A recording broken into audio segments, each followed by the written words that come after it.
เป็นรายการพุทธานุภาพดำเนินรายการโดยพระธรรมกิติเมธีผู้ช่วยเจ้าวาดวัดราชาธิวาสวรวิหาร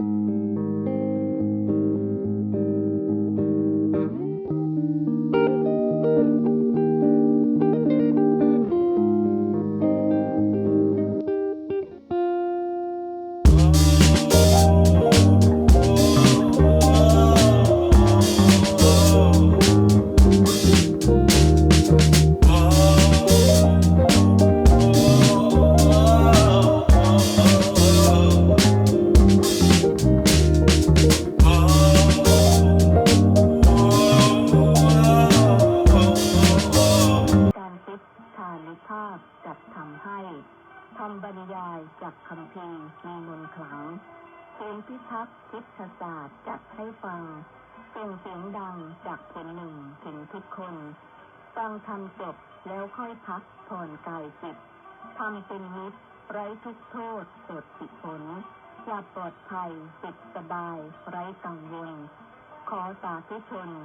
ทั่วทุกท่านสุขสันต์เพลินแก่พระธรรมกิติเมธีผู้ช่วยเจ้าอาวาสวัดราชาธิวาสวิหาร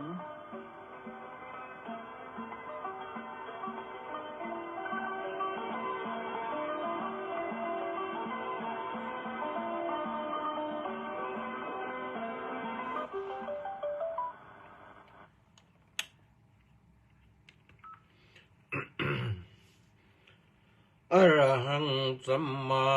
สัมพุทโธภควาบุตถังภะคะวันตังอภิวาเดมิสวากขาโตภควตาธัมโมธัมมังนัมมัสสามิสุปฏิปันโนภควโตสาวกสังโฆสังฆังนามามิ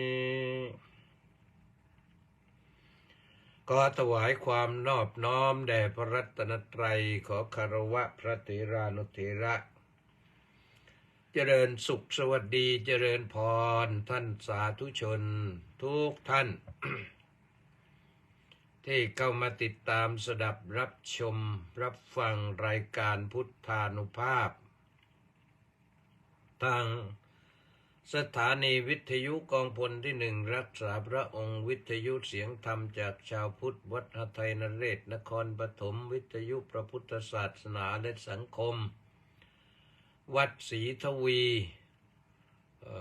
นครศรีธรรมราชวัดสามชุกจังหวัดสุพรรณบุรีแล้วก็วัดหนองกายจังหวัดเชียงใหม่พร้อมด้วยผู้ที่ติดตามชมทาง Facebook ไลฟ์ที่กิตติเมธีชมกันได้ทั่วไทยแล้วก็ติดตามกันได้ทั่วโลก วันนี้ก็มาพบกันที่วันพุธที่26มิถุนายนพระพุทธศักราช2567แรม5ค่ำเดือน7ก็แรม5ค่ำก็เหลืออีก10วันก็สิ้นเดือน7แล้วเดี๋ยวก็ได้ขึ้นเดือน8เป็นเรื่องธรรมดาของการเวลาที่หมุนไปไม่หยุดการเวลาหมุนไปไม่หยุดก็ฉุดคร่าพาเอาอายุและวัยของเราไปด้วยเพราะฉะนั้นเราอย่าได้ประมาทอย่าประมาทในวัยอย่าประมาทในอายุอย่าประมาทในความไม่มีโรคมันเกิดขึ้นได้โรคนี่มันเกิดขึ้นได้แม้กระทั่งกับพระธรรมกิตติเมธีตอนนี้ก็เสียงยังไม่เข้าที่ก็ ก็พอขืนไปได้เพราะว่างานนี้ทำอยู่คนเดียวตอนท่านอื่นสมาชิกอื่นท่านก็มีรายการของท่านอย่างท่านรองศาสตราจารย์พระมหาด็อกเตอร์โชนี่ท่านก็มีรายการถัดจากนี้ไปก็มีสถานีนี้แหละของดร.โช ตื่นเถิดชาวพุทธตอนนี้โยมจะตื่นหรือไม่ตื่นก็แล้วแต่แหละแต่ว่าฟังกันก่อนนะฟังกันให้สบายมีธรรมะมีข่าวมาฝากวันนี้อาตมาภาพเองก็ประชุมคณะใหญ่วันนี้เตรียมพร้อมในการจัดงาน200 ปีแต่การเสด็จออกผนวดของพระบาทสมเด็จพระจอมเกล้าเจ้าอยู่หัวหรือวชิรยานภิกษุในสมัยนั้นที่นั่นก็เพราะว่าพระองค์ผนวดแล้วมาประทับอยู่ที่วัดราชาธิวาสวิหารแห่งนี้ซึ่งในสมัยนั้นก็ยังชื่อว่าวัดสมรายเตรียมตัวพร้อมท่านที่ดูไลน์ก็เปิดเข้ามาดูในไลน์ก็ได้มีแจ้งไปหลายช่องทางแล้วแหละทางไลน์ทางเฟซก็แจ้งกันไปพอสมควรตอนนี้ก็จะรณรงค์ประชาสัมพันธ์ให้เข้าใจกันเพราะตกผลึกความคิดแล้ววันนี้มีพระเดชพระคุณพระพรหมวชิรากรมาเป็นประธานเจ้าอาวาสวัดราชภาติการามกรรมการมหาเถรสมาคมนะแล้วก็ท่านอาจารย์เจ้าคุณพระเทพวิสุทธิญาณอันนี้ก็เป็นประธานกรรมการบริหารวัดราชาธิวาสวิหารก็นั่งคู่กันทางฝ่ายคฤหัสถ์ญาติโยมก็มากันหลายท่านนะท่านพลตำรวจเอกสุนทรซ้ายขวัญไม่ใช่พลตำรวจเอกโจ๊กนะโจ๊กท่านไม่ว่างหรอกนะพลตำรวจเอกสุนทรซ้ายขวัญอดีตรักษาการผู้บัญชาการตำรวจแห่งชาติตอนนี้ก็ท่านสบายแล้วพ้นไปแล้วก็มีท่านจุมพลสำเภาพลอดีตรองผู้ว่าราชการกรุงเทพมหานครมีอาจารย์ภาคภูมิผู้อำนวยการโรงเรียนวัดราชาธิวาสแล้วก็มีผู้แทนจาก ไหนบ้างมหาวิทยาลัยราชภัฏสวนสุนันทามหาวิทยาลัยสวนดุสิตมหาวิทยาลัยราชมงคลพระนครแล้วก็มหาวิทยาลัยเทคโนพระจอมเกล้าเจ้าคุณทหารลาดกระบังก็เทคโนพระจอมเกล้าในทั้ง3เนี่ยท่านมีความเกี่ยวข้องนะแล้วก็มีมหาวิทยาลัยธุรกิจบัณฑิตซึ่งเป็นเจ้าภาพด้วยอะไรด้วยนะในการจัดงานก็มีผู้แทนก็หลายท่านทหารเรือตำรวจก็มารับฟังแล้วก็เสนอข้อคิดเห็นอะไรต่างๆใช้เวลาพอสมควรนะประมาณ2 ชั่วโมงก็ว่ากันไปเรียบร้อยเรียกว่าตกผลึกความคิดแล้วก็จะเริ่มกิจกรรมตั้งแต่วันที่7ไปนะวันที่7ตั้งแต่เช้าเนี่ยถวายอาหารข้าวต้มแด่พระภิกษุสามเณรประมาณ100 รูปแล้วก็หรือ100 กว่าเลยนะแล้วก็ทำบุญตักบาตรเพื่อถวายแก่พระบาทสมเด็จพระจอมเกล้าเจ้าอยู่หัวพระองค์นั้นหลวงปู่พระพรหมวชิรมงคลจะประกอบพิธีแล้วก็นำใส่บาตรทำบุญตักบาตรเพราะฉะนั้นก็ขอแจ้งไปถึงญาติโยมศิษยานุศิษย์อุบาสกอุบาสิกาวัดราชาธิวาสวิหารเนี่ยหรือท่านผู้มีจิตเลื่อมใสมีใจศรัทธาก็ไปร่วมกันได้นะวันที่7ตั้งแต่เช้าวันที่7นี่จะเป็นวันอะไรวันอาทิตย์ด้วยจะไหมโยมนะ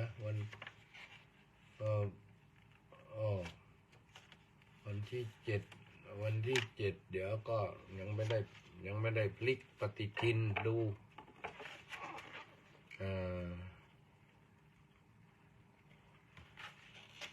พลิกปฏิทินดูก็จะเป็นเดือนนู้นเป็นเดือนเมษ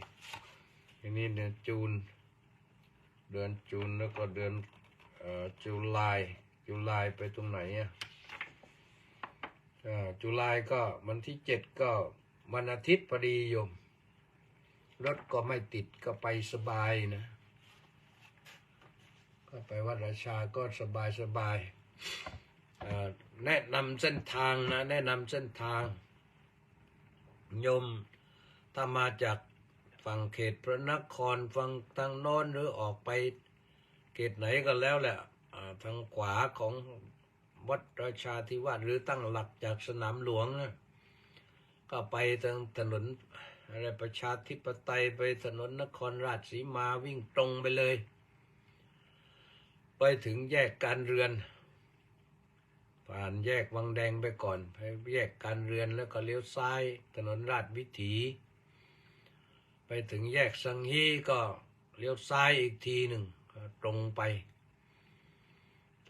ก็จะมีป้ายบอกชัดเจนแหละว่า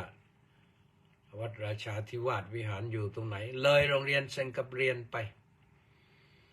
งานนี้เนี่ยเราจัดตั้ง9 วันนะตั้งแต่วันที่7ถึงวันที่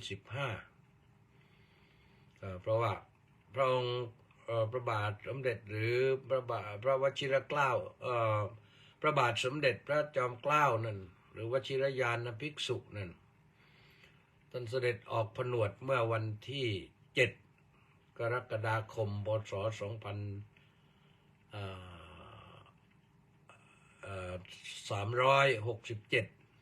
วันที่7นะแล้วก็มาประทับที่วัดสมรายแห่งนี้เป็นวันที่11นะวันที่11มาเข้าจำพรรษาพอดีก็เลยมาจำที่นี่ก็ถือว่าเป็นวันที่เป็นมงคลของวัดนะที่จริงแต่ก่อนนั้นก็พระบาทสมเด็จพระพุทธเลิศล่านภาลัยเสด็จสมัยเป็นพระราชกุมารอยู่ก็เสด็จออกผนวดแล้วก็มาประทับที่นี่เหมือนกันเพราะที่นี่เป็นสำนักปฏิบัติธรรมใหญ่นะก็เราก็มีกิจกรรมนะตั้งแต่วันที่7ไปนี่ก็มีกิจกรรมเรื่องการเสวนาวิชาการในแง่มุมพระอัจฉริยภาพของรอซีนะด้านภาษาบาลีด้านภาษาศาสตร์ด้านศาสนศาสตร์ด้านปฏิบัติธรรมด้านเจริญกรรมฐานแล้วก็ด้านอะไรต่างๆก็มีผลงานชัดเจนจนถึงปัจจุบันการศึกษาบาลีก็พระองค์ก็ช่ำชองชำนาญแต่งกาบกลอนลงฉันภาษาบาลีนี่เราก็ใช้กันอยู่ในปัจจุบันคือบทสวดมนต์ทำวัดเช้าเย็นนั่นแหละก็ ยังมีบทอื่นๆอีกเยอะนะ ไม่มีทุนจะพิมพ์ไม่ไหวนะพิมพ์เงินต้องใช้เงินเยอะถ้าพิมพ์หมดเนี่ยภาษาไทยก็มีแล้วทรงปราดเปรื่องทางด้านวิทยาศาสตร์ทางด้านโหราศาสตร์แล้วก็ยังมีด้านอะไรวิเทโสบายก็คืออุบายต่างประเทศพระปริชาสามารถในการพัฒนาบ้านเมืองพัฒนาประเทศชาติให้อยู่รอดปลอดภัยจากเงื้อมมือของข้าศึกที่เขาหมายปองจะครองแผ่นดินเราโดยเฉพาะอย่างยิ่งในสมัยนั้นก็คือฝรั่งเศสกับอังกฤษนี่เขากำลังล่าเมืองขึ้นแถมไปถึงฮอลันดาสเปนด้วยแต่ว่าเราก็รอดมาได้เพราะพระองค์ได้ทรงศึกษาภาษาอังกฤษ ก็พระไทยแน่นหนักแน่นต้องศึกษาจากท่านบาทหลวงปะเลอกัวบาทหลวงปะเลอกัวเพราะฉะนั้นในงานนี้เนี่ยเรามีนิทรรศการแล้วก็มีพิธีของศาสนาคริสต์ด้วยท่านบาทหลวงปะเลอกัวนี่ตั้งก็สิ้นไปตั้งแต่โน้นแล้วนานแล้วแหละแต่ว่าผลงานที่ท่านถ่ายทอดเรื่องอะไรต่างๆทำให้พระบาทสมเด็จพระจอมเกล้าเจ้าอยู่หัวพระองค์นั้นได้ทรงเข้าพระทัยเรื่องของแนวนโยบายของทางตะวันตกที่จะยึดครองแผ่นดินเราทราบข่าวว่าเขาแบ่งกันแล้วนะความจริงอังกฤษจะเอาฝั่งตะวันตกของแม่น้ำเจ้าพระยาก็โน้นเนี่ยตั้งแต่เชียงใหม่ลงไปถึงอะไรไปถึงนราธิวาสตอนนั้นอยู่ฝั่งตะวันตกส่วนฝั่งตะวันออกก็จะเป็นของฝรั่งเศสเนี่ยกรุงเทพนี่ผ่าครึ่งเพราะกรุงเทพแม่น้ำกันกลางตอนนั้นก็ที่จริงแล้วกรุงเทพมันอยู่ฝั่งตะวันออกของแม่น้ำเจ้าพระยาเพราะฉะนั้นก็จะไป ติดของฝรั่งเศสแหละแต่เรามีกรุงธนบุรีด้วยกรุงธนบุรีอยู่ฝั่งตะวันตกก็เลยรอดปลอดภัยแล้วพระองค์ก็ทรงสร้างบุคลากรไว้โดยเฉพาะอย่างยิ่งพระโอรสแต่ละพระองค์มีพระปรีชาสามารถปราดเปรื่องลงมาถึง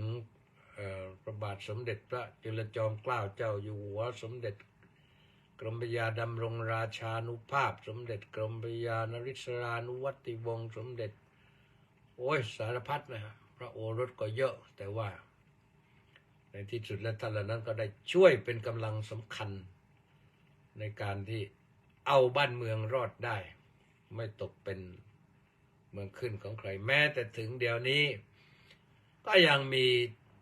ผู้หมายปองตั้งเยอะเลยเพราะว่าประเทศไทยเรามีทรัพย์ในดินสินในน้ำเยอะเรามีทั้งภูเขาทั้งทะเลทั้งยิ่งใหญ่นะ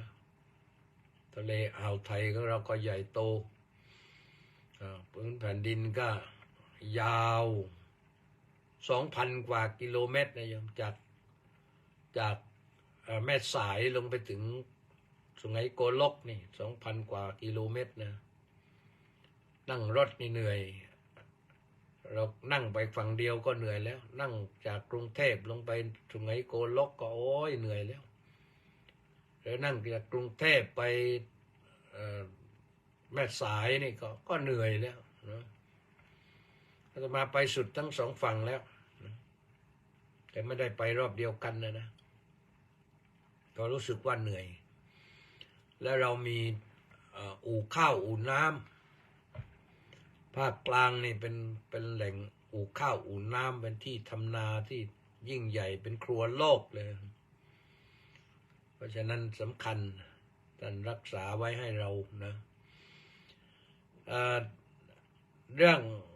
เฉพาะของพระบาทสมเด็จพระจอมเกล้าเจ้าอยู่หัวนอกจากเรื่องนั้นแล้วพระองค์ยังทรงแม่นมั่นในทางโบราณคดีในทางศิลปกรรมอะไรต่างๆเสด็จไปธุดงค์ทางภาคเหนือก็ไปเห็นพระก็อยู่ถูกทิ้งถูกอะไรก็อัญเชิญมาไว้กรุงเทพรวมทั้งการที่ไปพบหลักศิลาจารึกของพ่อขุนรามคำแหงมหาราชก็ทิ้งใครไม่สนใจก็ได้อัญเชิญมาไว้ที่พิพิธภัณฑ์สถานแห่งชาตินี่กรุงเทพนี่แล้วพระองค์ปราดเปรื่องในเรื่องภาษาได้ภาษาดีอย่างที่ว่าแล้วแต่งกาบกลอนโครงฉันในภาษาบาลีภาษาไทย พระโอรสพระธิดาทั้งหมดเนี่ยทรงรจนาเป็นพระนามเป็นภาษาบาลีไว้หมดเลยนะมีมีมีพระนามมีสร้อยแล้วก็เป็นภาษาบาลีทั้งหมดแต่ที่เป็นไทยก็มีนะก็ตรงแปลไว้ให้เรียบร้อยว่าเป็นไทยอย่างนี้อย่างนี้อย่างนี้นี่คือพระอัจฉริยภาพนะหลายสิ่งหลายอย่างวันนั้นอยากจะเชิญชวนมาติดตามข่าววันไหน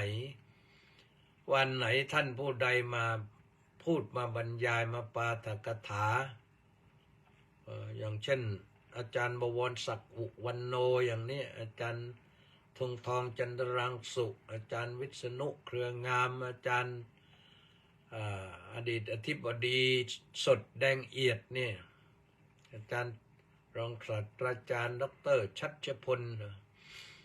เก่งๆทั้งนั้นนะแล้วก็ยังมีพระอาจารย์สายกรรมฐานที่เป็นถือว่าเป็นเชื้อชาติของวัดราชานะพระอาจารย์กรรมฐานทั้ง4 ภาคเหนือภาคอีสานภาคใต้ภาคกลางก็นิมนต์มาให้กรรมฐานแก่ญาติโยมกรรมฐานนี่จะจัดที่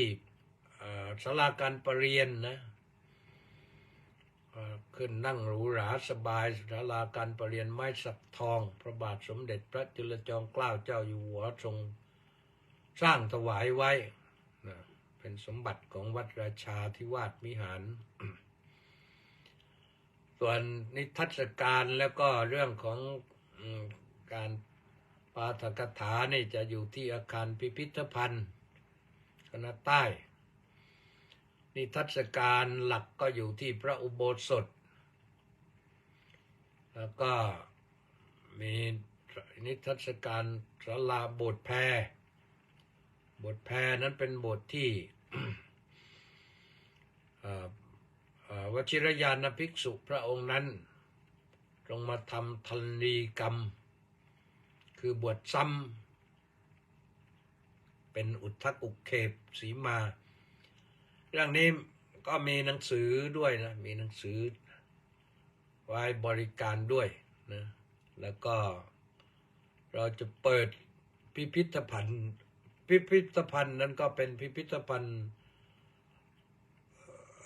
มหาราชานุสรณ์แห่งการพระราชสมภพครบ200 ปีรอซีนั่นแหละนะ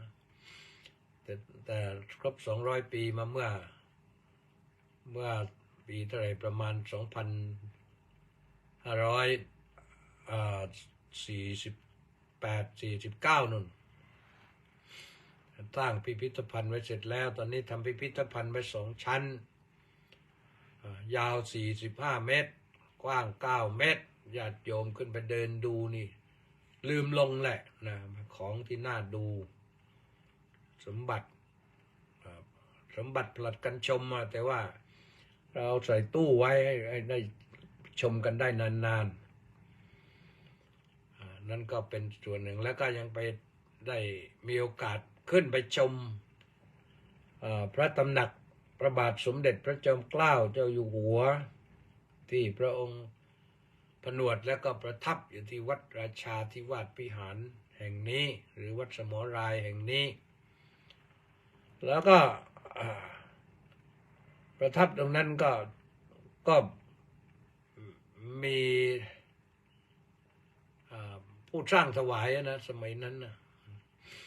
แล้วก็มีพระแท่นมนังคศิลาบาท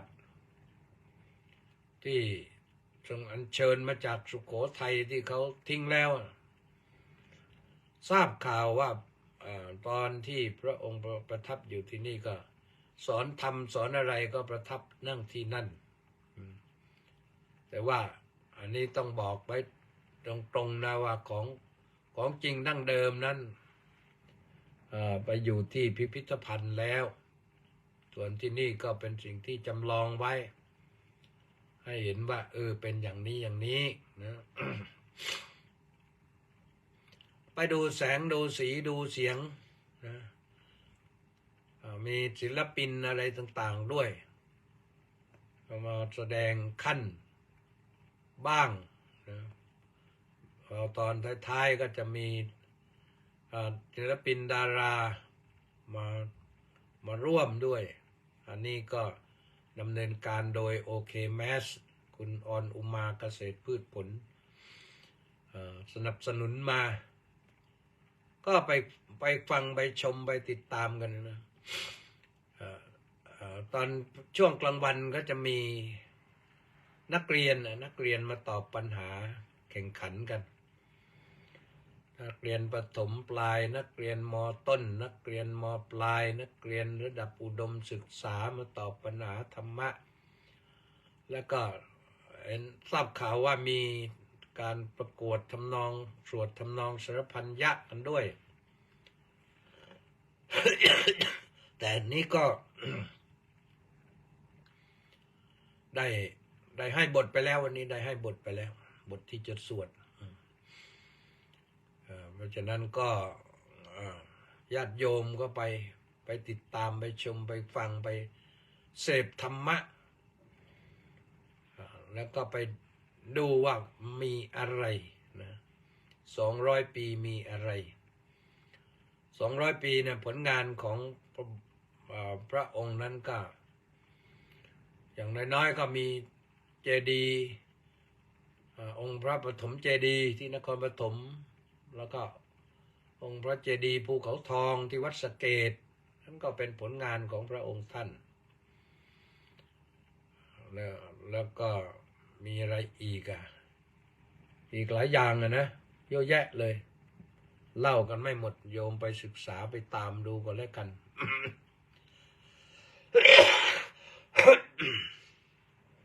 ตามไปดูกันแล้วกันว่ามีอะไรบ้างยังไงวันที่7ถึงวันที่15นะ7ถึง15ก็ไปว่ากันก็ว่าไปประชาสัมพันธ์เยอะหน่อยเพราะใกล้งานแล้ววันนี้มาประชุมกันเป็นร้อยนะหลายองค์กรเป็นร้อยก็ทุกฝ่ายก็เข้าใจกันแล้วก็รับไปปฏิบัติกันจัดสถานที่จัดอะไรก็เรียบร้อยกันเดี๋ยวก็ถึงวันนั้นก็ได้ดูกันวัดราชาตะปัดหน้าทาแป้งใหม่นะมีไม้ประดับมีอะไรมีสีสันอะไรต่างๆก็มีไฟระยิบระยับขึ้นมาก็ไม่เหมือนเมื่อก่อนนะก็เรียกว่าผัดหน้าทาแป้งหน่อย200 ปีต่อไปก็จะได้อยู่แบบสบายๆไปสักพักหนึ่งนะเอาละท่านสาธุชนทั้งหลายก็วันนี้ก็รายการพุทธานุภาพก็ว่าโดยเรื่องพุทธธรรมอีกนะวันนี้มาขึ้นที่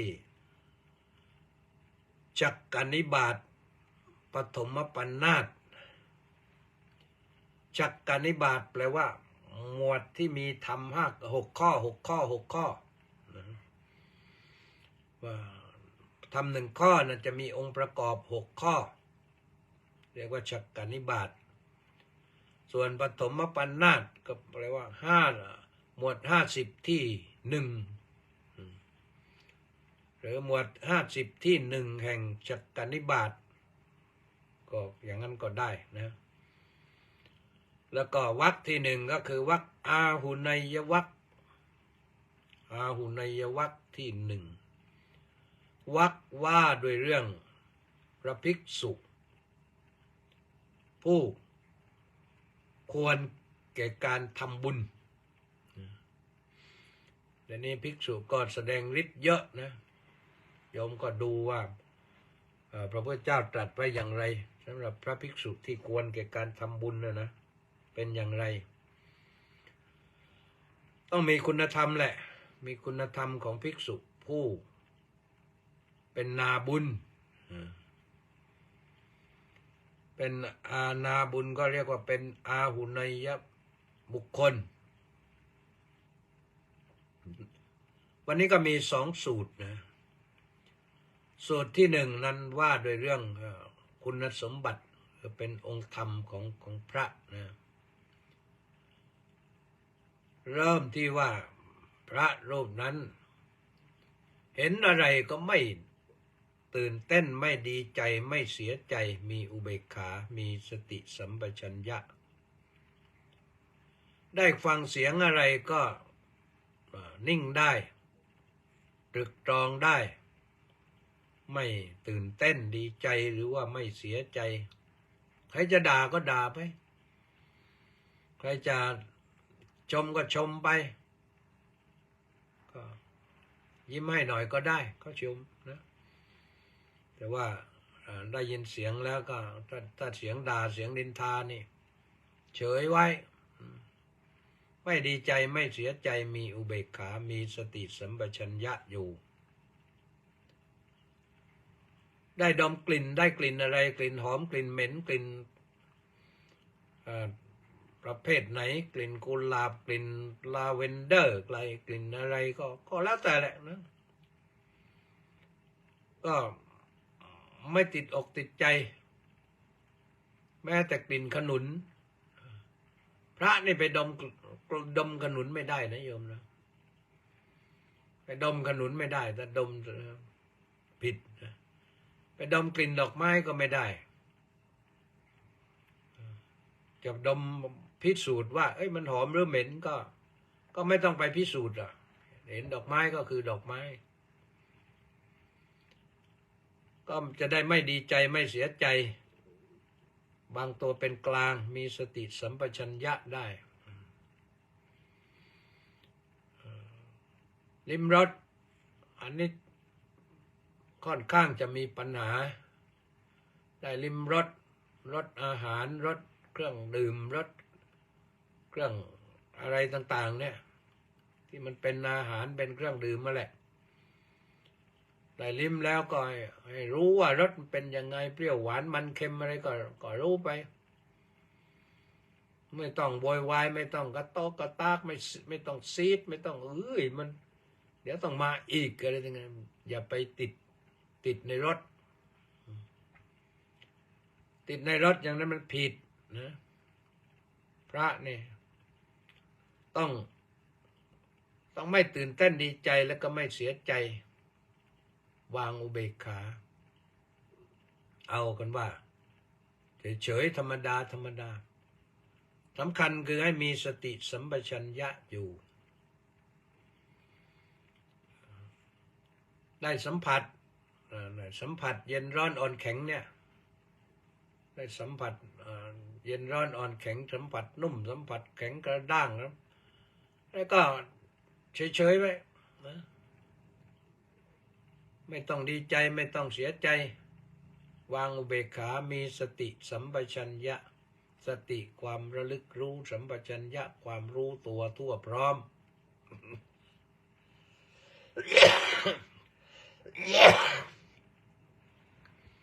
แม้จิตใจก็นึกถึงอารมณ์ที่อาจจะผ่านมาแล้วได้มีประสบการณ์ตารายงานไปบ้างหูรายงานไปบ้างจมูกรายงานไปบ้างปากรายงานไปบ้างร่างกายรายงานไปบ้างหรือใจคิดเราเอง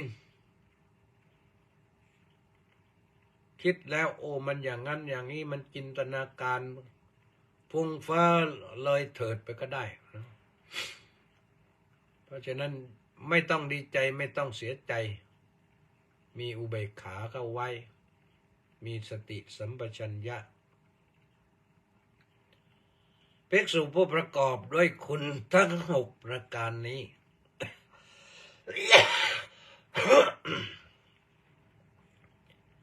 ประกอบด้วยคุณทั้ง6ประการนี้พระพุทธองค์ตรัสว่าเป็นอาหุเนยยะบุคคลคือเป็นบุคคลที่อาหุเนยโยปาหุเนยโยทักขิเนยโยอัญชลิกระนิโยอนุตตรังปุญญเขตังโลกัสสะนั่นแหละอาหุเนยโยควรของอะไรนะควรของคำนับ เป่านายโยควรของต้อนรับทักขินายโยผู้ควรแก่การถวายทานโอ้อัญชลิกระนิโยผู้ควรไหว้ควรกราบอนุตตรังปุญญเขตังโลกัสสะนั่นแหละบุคคลนั้นแหละที่ว่าเป็นเนื้อนาบุญ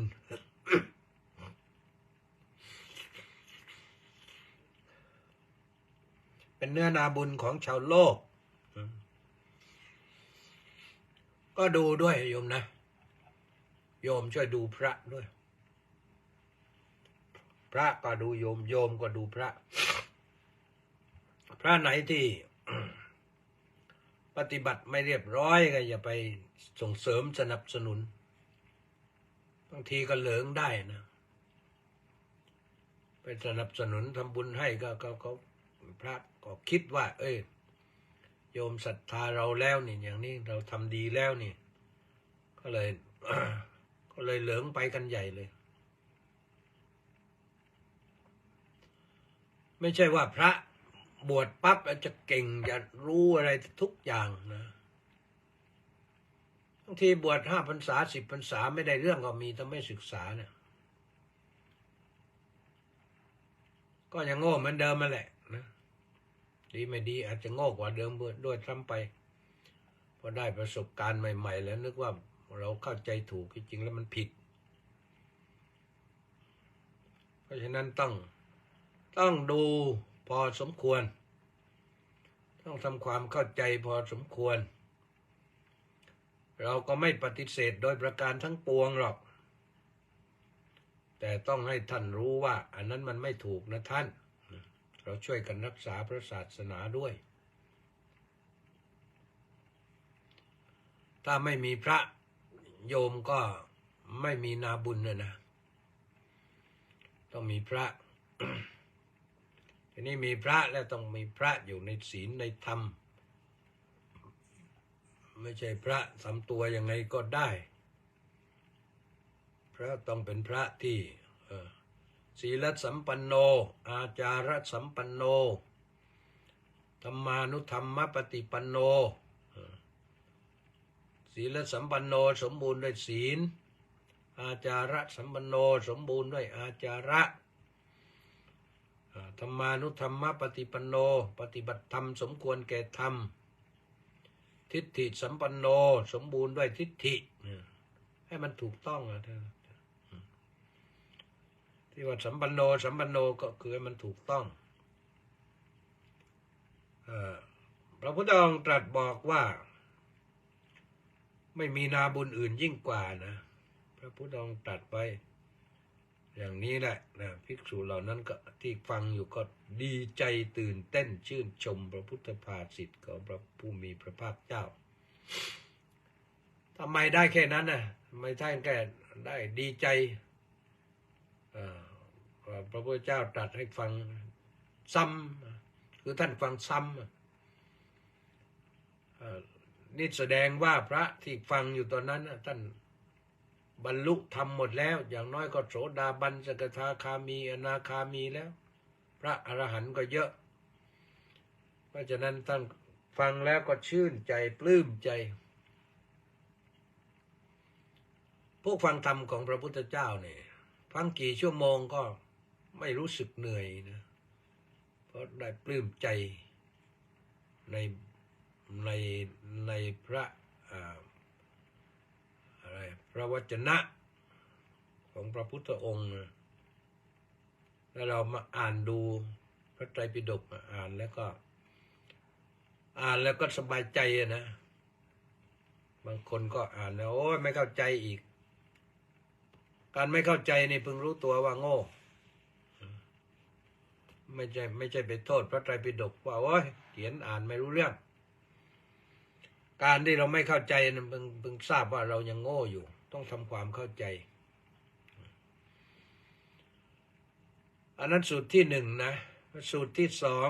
2 อุนัยยสูตรที่สองก็มีกันว่าด้วยคุณธรรมของภิกษุผู้เป็นนาบุญเหมือนกัน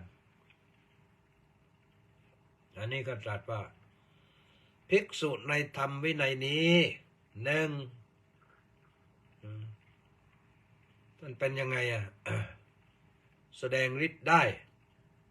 หลายอย่างซึ่งแสดงฤทธิ์ได้นี่เราก็ไม่ค่อยเห็นกันนะแต่ท่านแสดงฤทธิ์บางทีท่านก็ไม่แสดงโชว์การแสดงฤทธิ์โชว์นั้นไม่ถูกต้องใครเที่ยวคุยโม้อ้ออวดโชว์ว่าเราทำนั้นได้ทำนี้ได้เนี่ยอันนั้นผิดพระวินัยแต่ท่านแสดงฤทธิ์ของท่านบางอย่างเคยได้ยินมานะเคยได้ยินไม่เห็นด้วยตนเองนี่เป็น secondary source นะได้ฟังมาว่าพระครูประสาทธรรมวิพัฒน์วัดคงคาวดีหรือวัดเสาเผาท่านไปไหนมาไม่รู้แล้วก็เกิดว่าฝนตกหนักน้ำท่วมทางไปวัดไม่ได้ญาติโยมก็พายเรือไปจะไปรับท่านก็บอกว่าโอ้ไปเถอะเดี๋ยวเราไปโยมก็พายเรือไปนะก็พายเรือกลับไปวัดเลยไปที่วัดนั่นแหละปรากฏว่าไปถึงหลวงพ่อไปเดินอยู่ที่วัดแล้วนะยังไม่ขึ้นกุฏิแล้วมั้งแต่เดินอยู่ที่ลานวัดแล้วพวกเขาเฮือฮาตื่นเต้นกันยังไงหลวงพ่อมาได้ไงก็ท่านก็ไม่อธิบายอะไรหรอกนั่นน่ะเรียกว่าแสดงฤทธิ์อย่างนั้น หรือที่เคยเล่าให้ฟังหลายครั้งว่าหลวงพ่อพุธนี่หลวงพ่อพุทธานิโยเนี่ยท่านก็มรณภาพไปแล้วก็มีมหาอุบาสิกาคนหนึ่งไม่เคยพบไม่เคยเห็นแต่เคยฟังเคยติดตามธรรมะนึกจะไปฟังหลวงพ่อเทศแล้วก็นึกต่อไปว่าถ้าหลวงพ่อมีญาณวิเศษจริงวันนี้ทักเราให้ถูกสิปรากฏว่าโยมมหาอุบาสิกานี่ก็ไปพอไปถึงโผล่หน้าแต่นั้นแหละหลวงพ่อพุธทักเลยญาติโยมทั้งหลายก็มีวันนี้ก็มีคนมีชื่อเสียงโด่งดังมาฟังเทศด้วยนะแล้วก็ออกชื่อให้เรียบร้อยทั้งที่ไม่เคยสนทนาปราศัยกันเลยไม่เคยพบกันเลยบอกชื่อบอกอะไรถูกหมดเลยปรากฏว่าโยมผู้นั้นก็เข่าอ่อนก้มลงกราบเลยนี่เจอของจริงเจอของจริงหรือหลวงพ่อสมชายพระอะไรหลวงพ่อสมชายทิตะเวริโยเนี่ยวัดเขาสุกิมเนี่ยก็เคยมีพระเพื่อนกันไปกราบนึกไปว่าถ้าหลวงพ่อสมชายมีญาณวิเศษจริงทักเราให้ถูกกว่านี้ไปถึงจะค่ำแล้วด้วยก็ไปถึงก็ขึ้นไปกราบหลวงพ่อก็ต้อนรับอยู่เดี๋ยวกราบครั้งที่หนึ่งพอลุกขึ้นมาจะกราบครั้งที่สองหลวงพ่อทักเลยเอ้านู่นท่านมหานั่นก็มาด้วยนะระบุชื่อด้วยนะตกใจเลยไม่รู้ว่ายังไงเพราะคิดไปก่อนนะคิดว่าถ้าหลวงพ่อมีญาณวิเศษทักเราให้ถูกวันนี้ทักชื่อถูกเลยนี่ก็ยกตัวอย่างมา3อย่างนะพระพุทธเจ้านะทรงทักถูกหมดเพราะมีฤทธิ์ทางใจนะมีมโนมยิทธิฤทธิ์ทางใจประการที่สองก็มีทิพโสตหูทิพนี่ฟังเสียงมนุษย์ก็รู้ฟังเสียงสัตว์ก็รู้ฟังเสียงเทวดาก็รู้ถามว่าคนอื่นทำได้ไหมทำได้ ทำได้กันทั้งนั้นเนี่ยถ้าทำจริงจังแต่ว่าบางท่านก็ไม่บารมีไม่พอนะก็ต้องตั้งจิตอธิษฐานขอให้ได้ด้วยนะประการที่สามก็คือเรื่องของอะไรล่ะเรื่องเจโตปริยญาณเจโตปริยญาณนี่รู้ใจคนรู้ใจคนรู้ใจสัตว์สัตว์มันเข้ามาหานี่รู้ใจมันคนเข้ามาหาก็รู้ใจบอกให้ถูกเลยทักให้ถูกเลยถ้าเขาทุกข์มาก็บอกว่าอย่างนั้นอย่างนั้นเลยทักถูกจนกระทั่งว่าเขามึนงงนะมันเป็นไปได้อย่างไร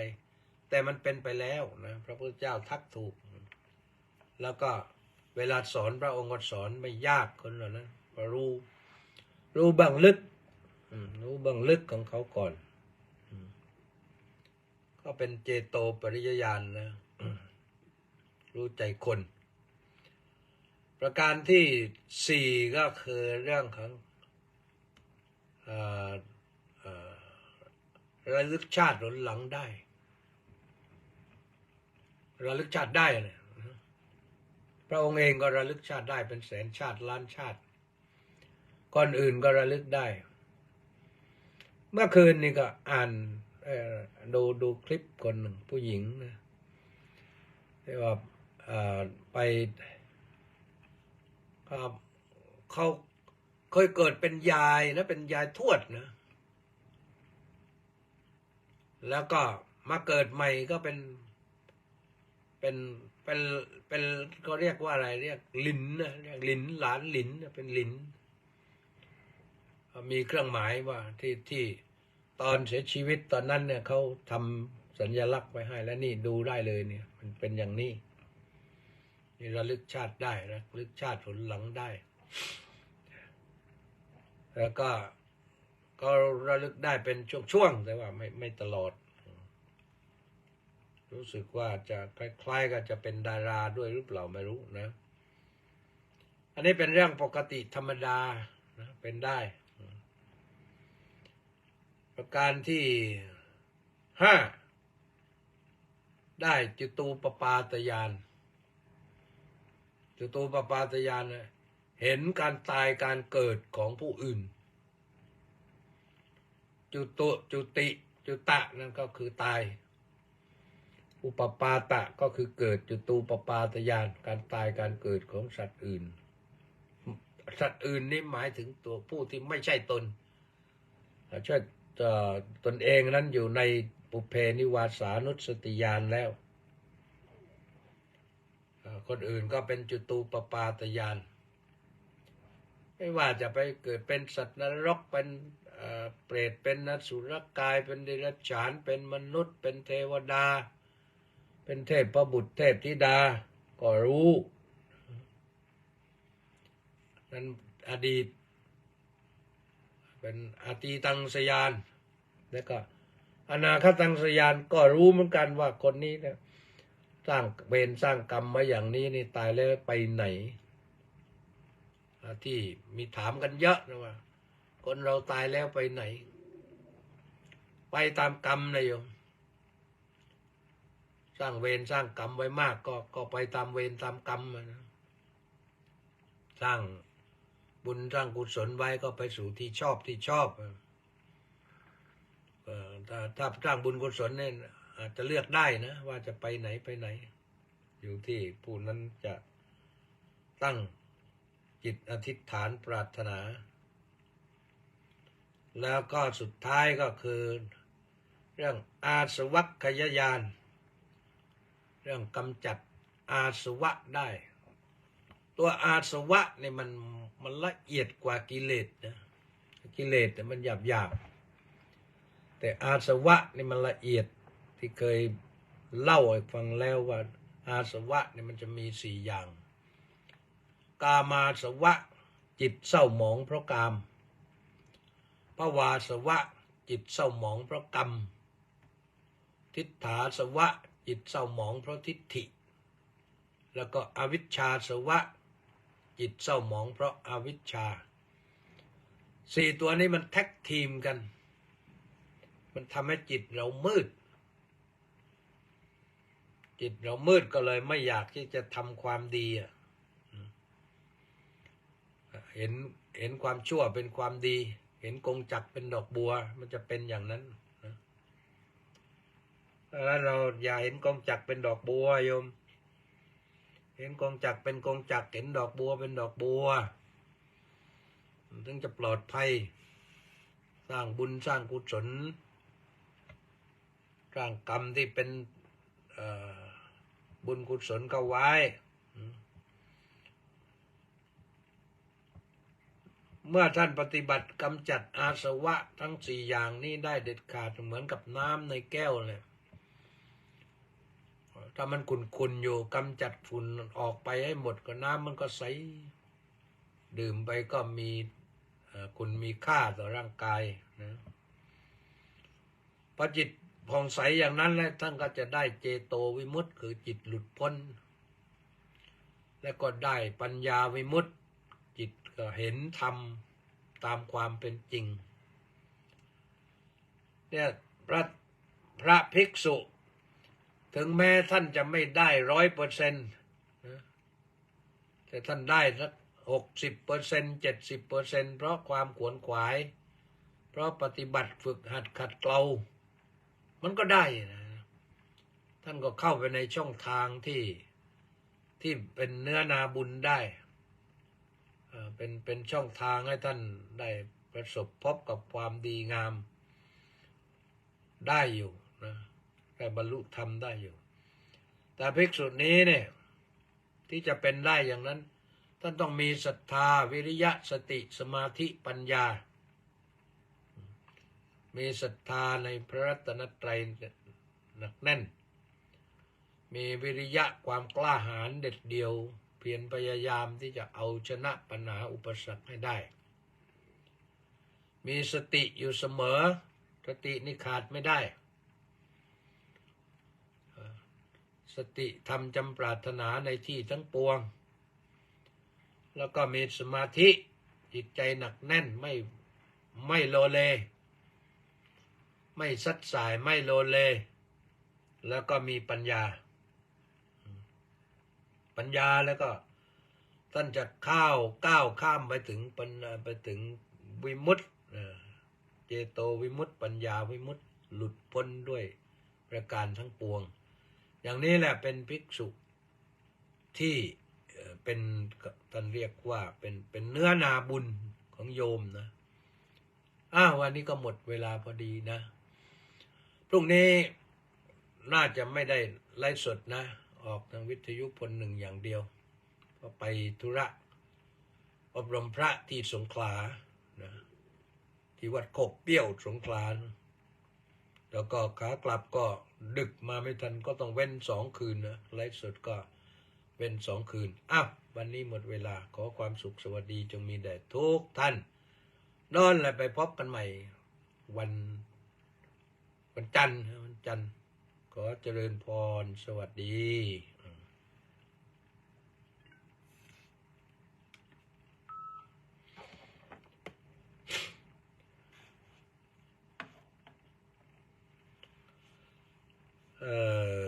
มีใครอยู่บ้างวันนี้มีใครมาบ้างก็มีมณีแสงจันทร์น้อมกราบนมัสการสาธุเจ้าค่ะพระประหลัดธรรมนูญจิระมนุญโยน้อมถวายความเคารพครับเจ้าคุณอาจารย์สาธุ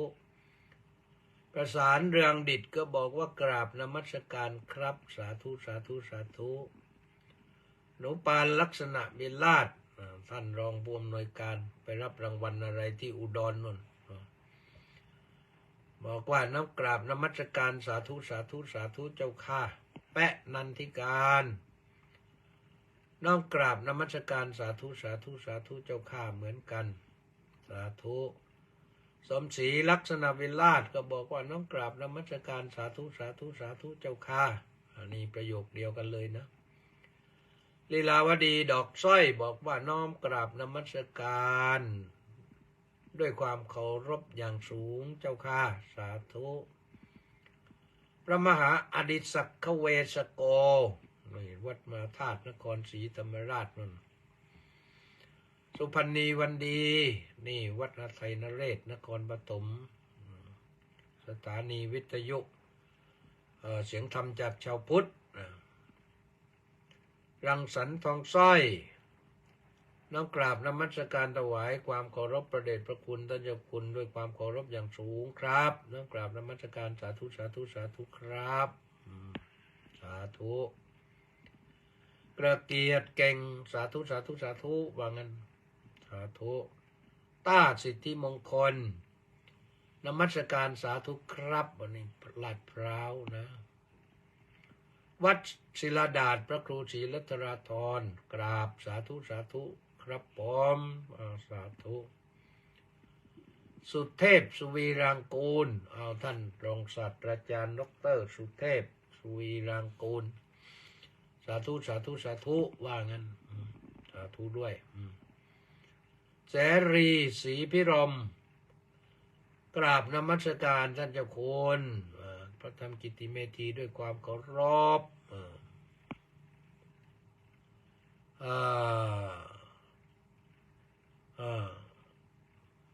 ติสิกขากระยาสิกขากระยาอะไรล่ะไม่แน่ใจนะเดี๋ยวค่อยถามใหม่นะ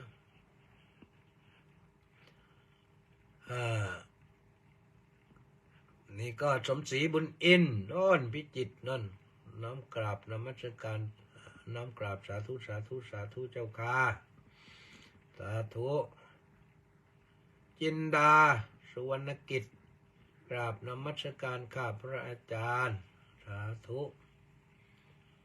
แล้วก็กฤษไกรดิษฐ์กฤษไกรดิษฐ์ทนายความทราบข่าวว่าพรุ่งนี้จะไปรับที่สนามบินหัดใหญ่เนาะสาธุวีโรเมธรรมน้อมสาธุอนุโมทามิครับสาธุเสรีศรีพิรมยังไม่ว่ามาอันนี้ว่าอะไรล่ะครับพิเศษเฉพาะ